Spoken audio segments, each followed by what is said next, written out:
Hello everyone, welcome back to my channel. कैसे हैं आप सब और आप सबकी प्रिपरेशन कैसी चल रही है? आज की क्लास में हम 2 जनवरी शिफ्ट 2 में जो आपसे पेपर 1 में क्वेश्चंस पूछे गए थे, हम उनको डिस्कस करेंगे जल्दी से along with the detailed explanation.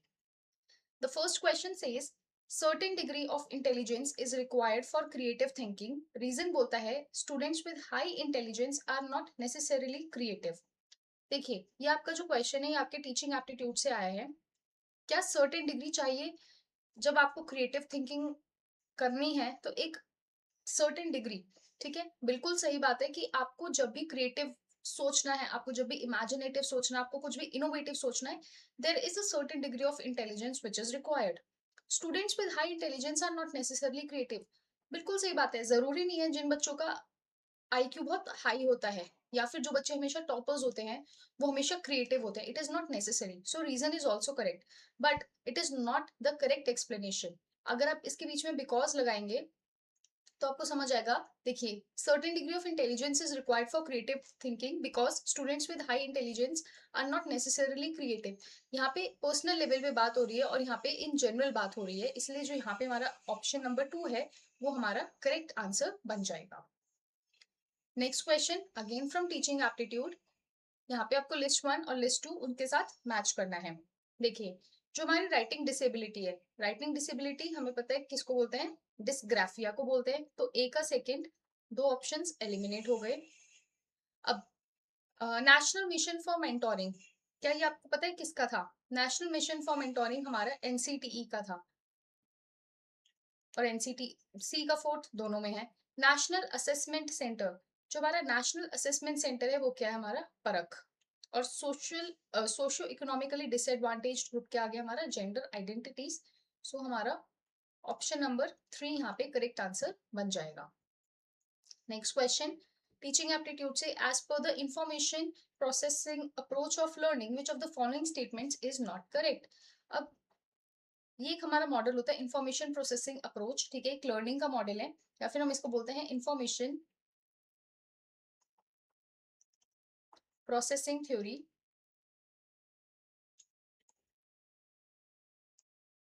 ठीक है, इसके बेसिस पे हमें बताना है कि इसमें से कौन सा स्टेटमेंट सही नहीं है।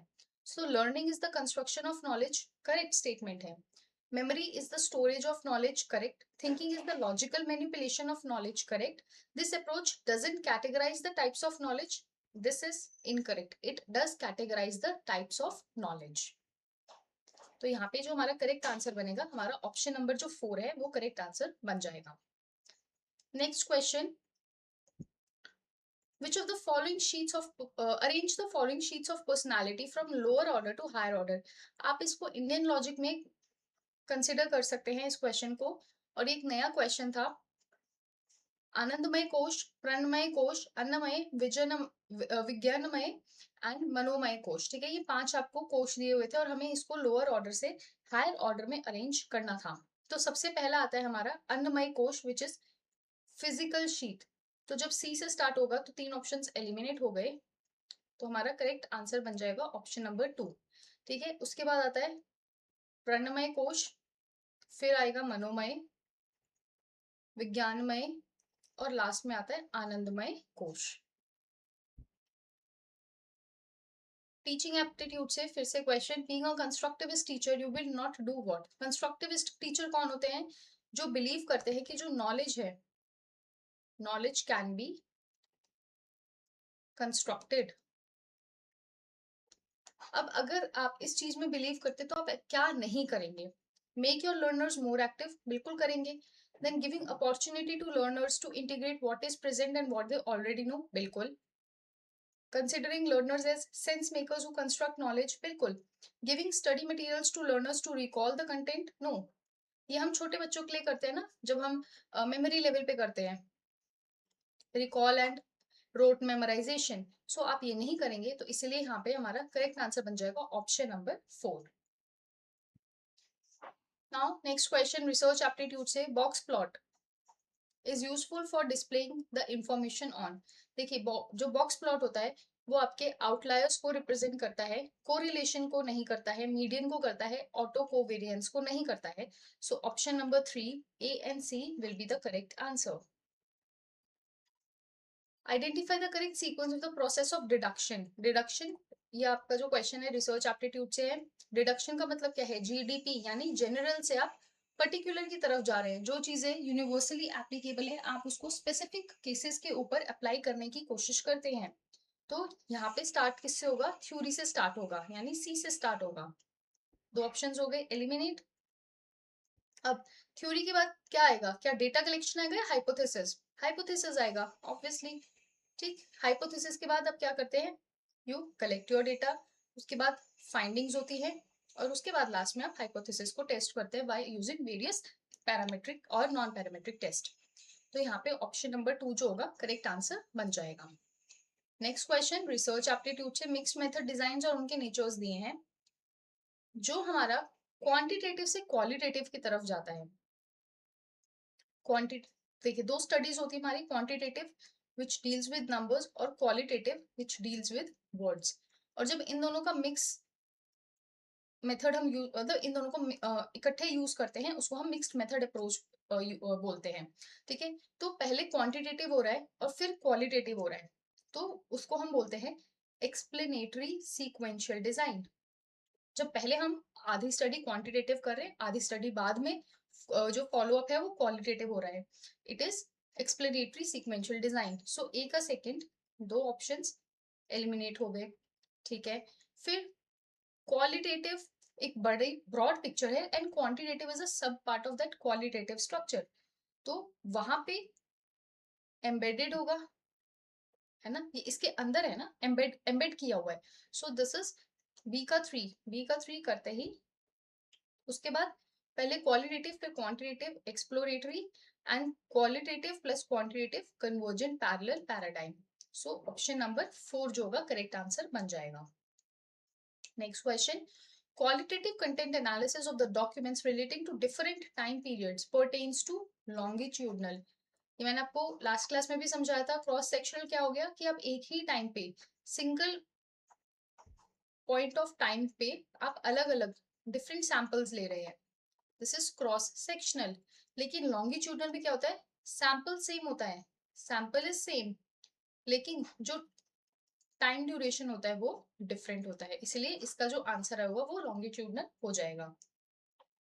Next question, if we suggest that x causes y, can we be sure that x is the responsible for variation in y?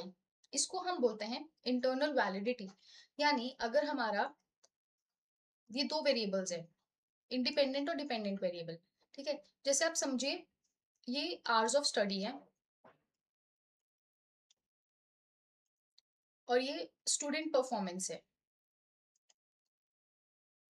तो इंटरनल वैलिडिटी क्या बोलती है कि आप जितना ज्यादा पढ़ाई करेंगे, जितने ज्यादा घंटे पढ़ाई करेंगे, आपकी जो परफॉर्मेंस है वो उतनी ही ज्यादा इंक्रीज होगी. बट क्या ऐसा होता है कि जो बच्चे 10-10 घंटे 12-12 घंटे पढ़ते हैं वही हमेशा टॉपर्स निकलते हैं? It is not necessary. तो मतलब hours of study is not the only factor which is responsible for student performance. बहुत सारे अदर फैक्टर्स होते हैं, जैसे हमारा घर का एनवायरनमेंट कैसा है, ठीक है, हमारा एकेडमिक बैकग्राउंड, क्या हमें उस टॉपिक के बारे में, उस सब्जेक्ट के बारे में पहले से नॉलेज थी या नहीं थी. कितने सारे अदर फैक्टर्स होते हैं which actually contribute to student performance.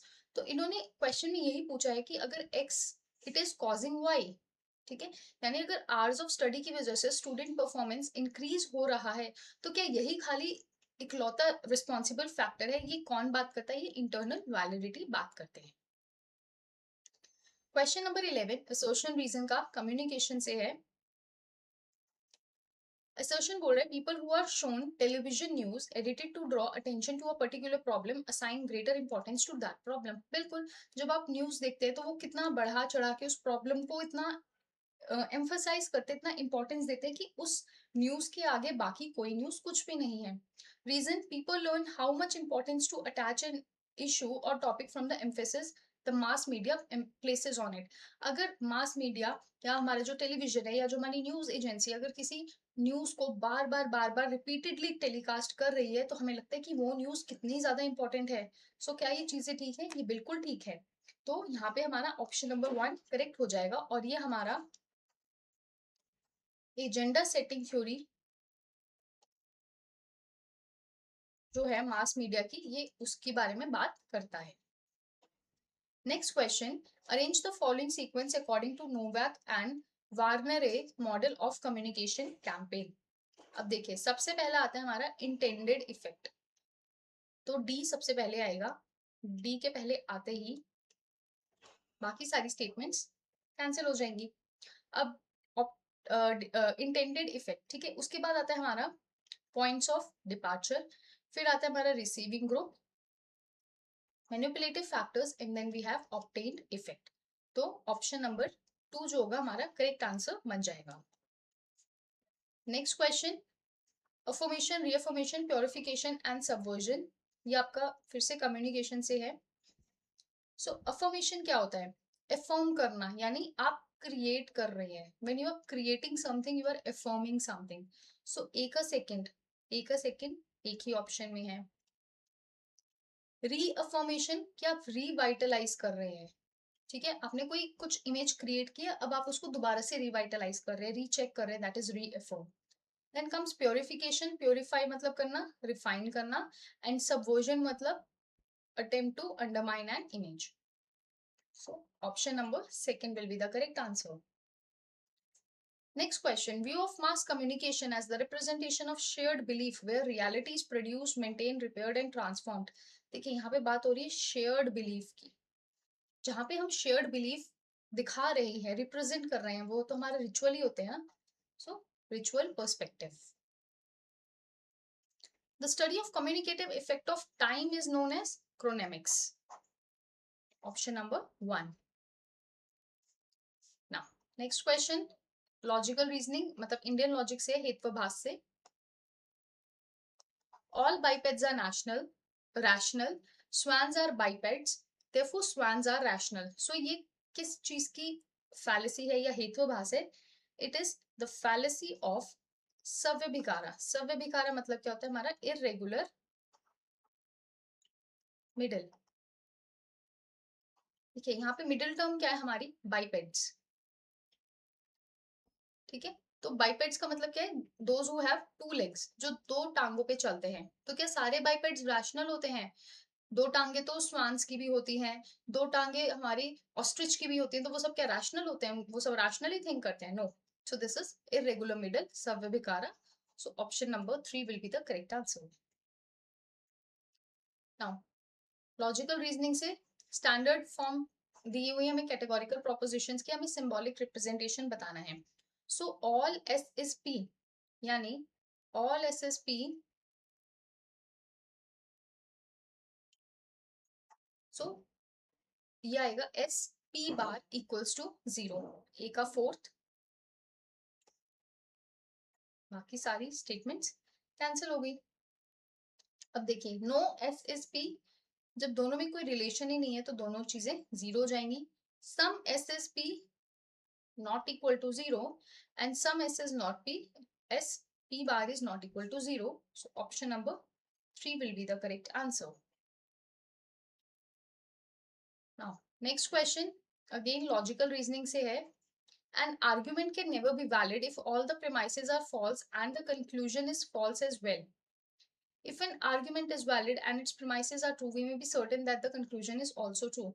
देखिए, जो हमारी वैलिडिटी होती है ना, आर्ग्यूमेंट की जो भी वैलिडिटी होती है या इनवैलिडिटी होती है, वो उसके फॉर्म से रिप्रेजेंट होती है।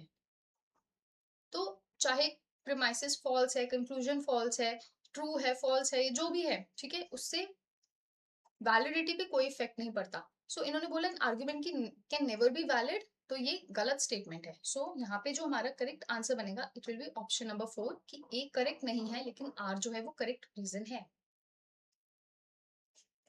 Next question, again from logical reasoning, some valid arguments contain false premises and a false conclusion. Correct statement. An argument can be invalid even if all the premises are true and the conclusion is true. Bilkul. When an argument is valid and all the premises are true, it is called sound argument. Correct. The truth or false of premises does not determine the soundness. ये गलत है। It does determine the soundness. So D को अगर निकाल देंगे so option number 1 A B C हमारा correct answer बन जाएगा। Next question logical reasoning fallacy से है। इक्विवोकेशन फैलेसी, टू और more meanings of the same word create confusion. Equivocation बिल्कुल एक ही मतलब का, एक ही वर्ड का एक से या दो से ज्यादा मतलब जब होते हैं उसको हम बोलते हैं equivocation. Amphiboly is not a fallacy of ambiguity, गलत है, it is a fallacy. Accent is a fallacy that moves in circle, no, it is begging the question. जो हमारी फैलेसी होती है begging the question, it moves in a circle. Composition and division are fallacies of ambiguity, correct statement। तो यहाँ पे हमारा option number 1 जो होगा करेक्ट आंसर बन जाएगा। Identify the correct logical sequence for programming, ICT से है। सबसे पहले क्या आता है हमारा, एडिटिंग आएगा, फिर कंपाइल, देन लिंकिंग, और फिर आता है एग्जीक्यूशन। एग्जीक्यूशन तो लास्ट में आएगा, जब आप ये करेंगे तो दो ऑप्शंस एलिमिनेट हो जाएंगे। और सबसे पहले हम एडिट ही करते हैं किसी भी डॉक्यूमेंट को, तो ऑप्शन नंबर 4 जो होगा करेक्ट आंसर बन जाएगा। Which of the following fall in the category of primary memory? Primary memory हमारी कौन कौन सी होती है, रोम होती है, रैम होती है और कैशे होती है। सो ऑप्शन नंबर 4 करेक्ट हो जाएगा। Next question ICT. देखिए, जब भी आपको ऐसा कुछ दिखता है लेजिटिमेट लुकिंग ईमेल्स, ये होता है फिशिंग। इसका कीवर्ड है लेजिटिमेट ईमेल्स। सो ए का सेकंड एक ही ऑप्शन में है, 2 सेकंड नहीं लगे इस क्वेश्चन को सॉल्व करने के लिए। सो ऑप्शन नंबर 3 करेक्ट हो जाएगा। फार्मिंग, फार्मिंग का मतलब क्या है, malicious code which is installed on a web browser और a web server. Then spyware क्या हो गया, जहां पे आप कंप्यूटर कीवर्ड को प्रेस करते हैं तो आप उस पर निगरानी रख रहे हैं। एंड वायरस क्या है, जो रेप्लिकेट करता है खुद को with the intention of deleting और corrupting a file. Next question, which term is not related to computer hardware? Algorithm, because algorithm it is a set of instructions which is a software. Which aspect of security ensures that information is not altered by any unauthorized person? It is integrity। देखिए, confidentiality का मतलब क्या हो गया, जहां पे आप prevent कर रहे हैं unauthorized access to information, जैसे password encryption, this is confidentiality. Integrity क्या है कि इंफॉर्मेशन ऑल्टर नहीं की कर पा रहे हैं, मॉडिफाई नहीं कर पा रहे हैं, दैट इज इंटीग्रिटी। जैसे इसका एग्जांपल है डिजिटल सिग्नेचर। अगर अभी तक आपने ये एग्जांपल्स नहीं लिखे हैं तो लिख लीजिए, क्या पता next time match the following में आपको एक लिस्ट 1 में ऐसे कुछ ऑप्शंस हो और लिस्ट 2 में आपको एग्जांपल्स हो, तो आपको मैच करने के लिए आ सकते हैं। ऑथेंटिकेशन का मतलब क्या होता है कि हम जब वेरीफाई कर रहे हैं यूजर को, verify the identity of user, that is authentication. And privacy का मतलब क्या है, दैट यू आर प्रॉपरली या proper handling and protection of personal information, so that is privacy. Next question हमारा पीपल डेवलपमेंट और एनवायरमेंट से। Increase in average sea surface temperature will contribute towards enhancement of atmospheric CO2 concentration।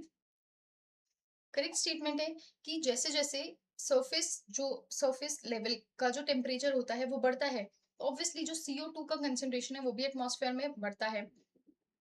Reason बोल रहे हैं increase in sea surface temperature raises the solubility of CO2, नहीं, जैसे जैसे सी surface का जो टेम्परेचर है बढ़ता है, CO2 की सॉल्युबिलिटी कम होती है, इंक्रीज नहीं होती है। सो ए करेक्ट है, लेकिन जो आर है वो इनकरेक्ट है।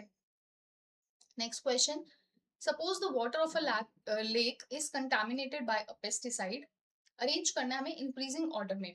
तो सबसे पहले क्या आएगा, पानी जिसमें हमने पेस्टिसाइड घोला था या पेस्टिसाइड जिसमें रन ऑफ हो गया था, तो सबसे पहले ए आएगा। ए आते ही हमारे दो ऑप्शंस एलिमिनेट हो गए। उसके बाद क्या आएगा, उसके बाद आता है फाइटोप्लैंक्टन, यानी जो छोटे छोटे पेड़ पौधे होते हैं, तो सी आएगा। ठीक है, उसके बाद जू प्लैंक्टन आएंगे जो उन पेड़ पौधों को खाते हैं। फिर फिशेस आएंगी जो उन उन जानवरों को खाते हैं छोटे वाले, और फिर बर्ड्स आएंगे जो फिशेस को खाते हैं। सो ऑप्शन नंबर 3 करेक्ट आंसर बन जाएगा। Next question again from people development environment, disasters और रिलेटेड टर्म्स।